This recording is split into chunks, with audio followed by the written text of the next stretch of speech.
நுவரெலியா கந்தப்பளையில் சிறுமியொருவரை துஷ்பிரயோகத்திற்குட்படுத்திய சந்தேக நபரை கைது செய்யுமாறு கோரி இன்று காலை ஆர்ப்பாட்டம் நடத்தப்பட்டது.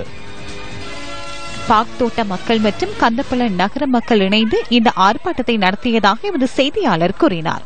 எங்களுக்கு சரியான தண்டனை வழங்க வேணும். காமனுக்கு பிள்ளைகள் போகுதுக, கிளாஸ் போயிட்டு வருதுக, மாணவிகள் ஸ்கூல் போகுதுக, எல்லா பிள்ளைகளுக்கும் உருப்படியான எங்களுக்கு ஒரு பாதுகாப்பு இல்ல, பெண்களுக்கு பாதுகாப்பு இல்ல.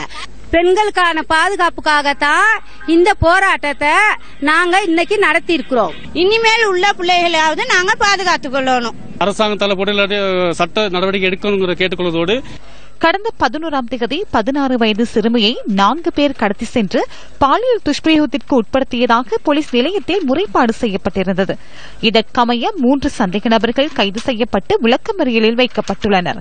சம்பவத்துடன் தொடர்புடைய 4வது சந்தேக நபரை கைது செய்யுமாறு இன்றைய ஆர்ப்பாட்டத்தில் வலியுறுத்தப்பட்டது.